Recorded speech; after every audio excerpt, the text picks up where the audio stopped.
ओम नमः शिवाय। हमारे YouTube चैनल मंगलमय जीवन में आपका स्वागत करती हूँ। आज के वीडियो में आप श्रावण मास मातम्य के 22वें अध्याय की कथा का श्रवण करेंगे। इस अध्याय में आप श्रावण मास के कृष्ण पक्ष में आने वाली संकष्टी चतुर्थी व्रत के विधान को जानेंगे। भगवान शिव का ध्यान करते हुए वीडियो शुरू करते हैं। ईश्वर बोले कि हे श्रेष्ठ मुनि, श्रावण मास की कृष्ण पक्ष की चतुर्थी तिथि के दिन सभी मनोवांछित फल प्रदान करने वाला संकट हरण नामक व्रत करना चाहिए। सनत कुमार बोले कि हे भगवान, किस विधि से ये व्रत किया जाता है और इस व्रत में क्या करना चाहिए, किस देवता का पूजन किया जाता है और इसका उद्यापन कब करना चाहिए। ईश्वर बोले कि चतुर्दशी तिथि के दिन प्रातःकाल उठकर नित्य कर्म से निवृत्त होकर इस संकट हरण नामक व्रत को करने का संकल्प लेना चाहिए और भगवान के समक्ष यह कहना चाहिए, आज मैं चंद्रमा के उदय होने तक निराहार रहूँगा और रात्रि में आपकी पूजा करके भोजन करूँगा। हे भगवान, मेरे संकटों का उद्धार कीजिए। इस प्रकार संकल्प करके काले तिलों के जल से स्नान करना चाहिए। स्नान आदि करने के बाद भगवान गणेश की पूजा करनी चाहिए। हे विप्र, तिल युक्त 10 उत्तम मोदक बनाएं। उनमें से 5 मोदक भगवान गणेश को अर्पित करें और 5 मोदक ब्राह्मण को प्रदान करें। भक्ति भाव से ब्राह्मण की देवता की भांति पूजा करें और अपनी सामर्थ्य के अनुसार उसे दान दें और भगवान से प्रार्थना करें कि हे भगवान, मैं आपको फल तथा दक्षिणा से युक्त मोदक प्रदान करता हूँ। मेरे द्वारा जो भी पूजा में न्यूनता या अधिकता रह गई हो, वह सब आपकी कृपा से पूर्ण हो। इसके बाद स्वादिष्ट अन्न से ब्राह्मणों को भोजन कराएं। उसके बाद रात को चंद्रमा को अर्घ्य दें। चंद्रमा को अर्घ्य देते समय ऐसी प्रार्थना करें कि हे क्षीर सागर से उत्पन्न, हे साधु रूप, हे निशाकर, हे गणेश की प्रीति को बढ़ाने वाले, मेरे द्वारा दिए गए अर्घ्य को ग्रहण कीजिए। इस प्रकार करने से गणेश भगवान प्रसन्न होते हैं और मनोवांछित फल प्रदान करते हैं। इस व्रत को करने से विद्यार्थी को विद्या प्राप्त होती है, धन चाहने वाला धन पा जाता है, पुत्र की इच्छा रखने वाला पुत्र प्राप्त करता है और मोक्ष की इच्छा रखने वाला उत्तम गति को प्राप्त करता है। कार्य की सिद्धि चाहने वाले का कार्य सिद्ध हो जाता है और रोगी को रोग से मुक्ति मिल जाती है। विपत्ति में पड़े हुए व्याकुल चित्त वाले, चिंता से ग्रस्त मन वाले तथा जिन्हें अपने सज्जनों का वियोग हो गया हो, उन मनुष्यों का दुख दूर हो जाता है।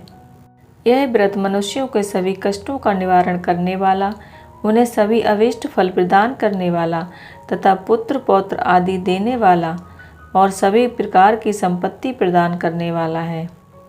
बुद्धिमान व्यक्ति को चाहिए कि इंद्र आदि लोकपालों की सभी दिशाओं में पूजा करें। अब मैं मोदकों की दूसरी विधि आपको बताता हूँ। पके हुए मूंग तथा तिलों से युक्त घी में पकाए गए तथा गरी के छोटे छोटे टुकड़ों से मिश्रित मोदक गणेश जी को अर्पित करें। उसके बाद दूर्वा अर्पित करें। दूर्वा अर्पित करने के बाद गणेश जी के इन नामों को बोलिए, हे गणाधिपति, हे उमापुत्र, हे अघनाशन, हे एकदंत, हे इभवक्त्र, हे मूषक वाहन, हे विनायक, हे ईशपुत्र, हे सर्व सिद्धि प्रदायक, हे विघ्नराज, हे स्कंदरो, हे सर्व संकट नाशन, हे लंबोदर, हे गणाध्यक्ष, हे धूमकेतु, हे भालचंद्र, हे सिंदूरासुरमर्दन, हे विद्या निधान, हे विकट, हे शूपकर्ण, आपको नमस्कार है। इस प्रकार इन 21 नामों से गणेश जी की पूजा करें। इसके बाद गणेश जी से प्रार्थना करें कि हे उमापुत्र, जिस उद्देश्य से मैंने यथाशक्ति आपका पूजन किया है, उससे प्रसन्न होकर शीघ्र ही मेरे हृदय के मनोरथों को पूर्ण कीजिए और मेरे जीवन के सभी विघ्नों का नाश कीजिए। मैं यहाँ सभी कार्य आपकी कृपा से करता हूँ। मेरे शत्रुओं की बुद्धि का नाश कीजिए तथा मित्रों की उन्नति कीजिए। इसके बाद 108 आहुति देकर हवन करना चाहिए। उसके बाद व्रत की संपूर्णता के लिए मोदकों का दान करें।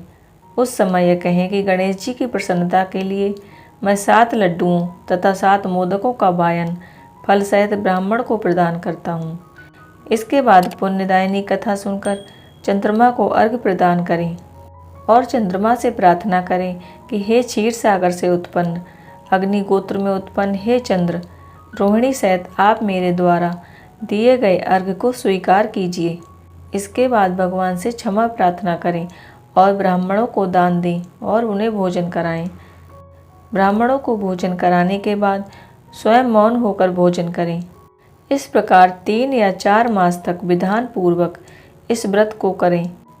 उसके बाद इसका 5वें महीने में उद्यापन कर दें।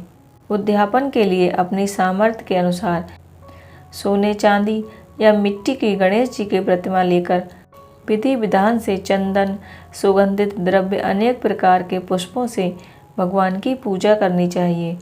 सूप में फल रखकर उसे लाल वस्त्र से लपेटकर वायन आदि ब्राह्मण को प्रदान करें। साथ ही सोने की गणपति की प्रतिमा भी दक्षिणा में उन्हें दे दें। इस प्रकार उद्यापन करने से अश्वमेध यज्ञ का फल प्राप्त होता है और मनोवांछित कार्य सिद्ध हो जाते हैं। पूर्व कल्प में स्कंद कुमार के चले जाने पर पार्वती ने मेरी आज्ञा से 4 महीने तक इस व्रत को किया था। तब 5वें महीने में पार्वती ने कार्तिकेय को प्राप्त किया था। समुद्र पान करने के समय अगस्त जी ने इस व्रत को किया था और 3 माह में विघ्नेश्वर की कृपा से उन्हें सिद्धि प्राप्त हो गई थी। हे विपेंद्र, राजा नल के लिए दमयंती ने 6 महीने तक इस व्रत को किया था। तब नल को खोजती हुई दमयंती को वे मिल गए थे। जब चित्रलेखा अनिरुद्ध को बाणासुर के नगर में ले गई थी, तब वह कहाँ गया और उसे कौन ले गया, यह सोचकर प्रद्युम्न व्याकुल हो गए। उस समय प्रद्युम्न को पुत्र शोक से पीड़ित देखकर रुक्मणी ने प्रेम पूर्वक उससे कहा कि हे पुत्र, मैंने जो व्रत अपने घर में किया था उसे मैं बताती हूँ, इसे ध्यान पूर्वक सुनो। बहुत समय पहले एक राक्षस तुम्हें उठाकर ले गया था। तब तुम्हारे वियोग से मेरा हृदय बहुत दुखी हो गया था।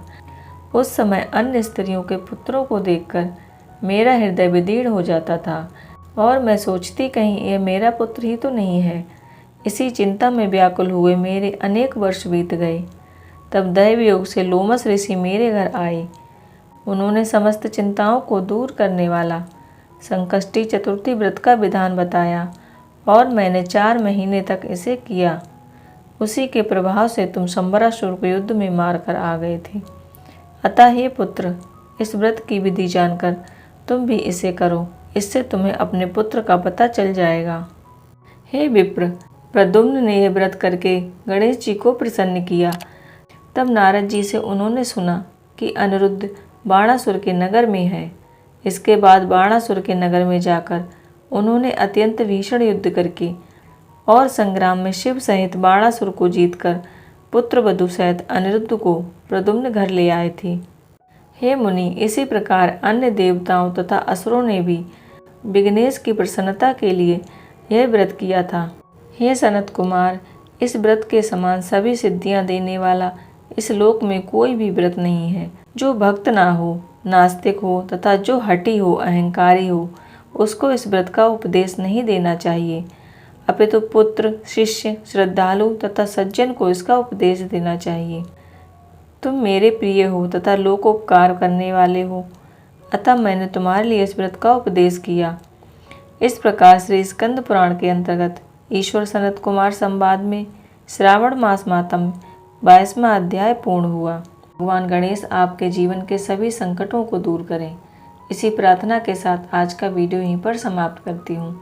अगर आज का वीडियो थोड़ा सा भी पसंद आया हो तो वीडियो को लाइक करके चैनल को सब्सक्राइब कीजिए। ओम नमः शिवाय। राधे कृष्ण।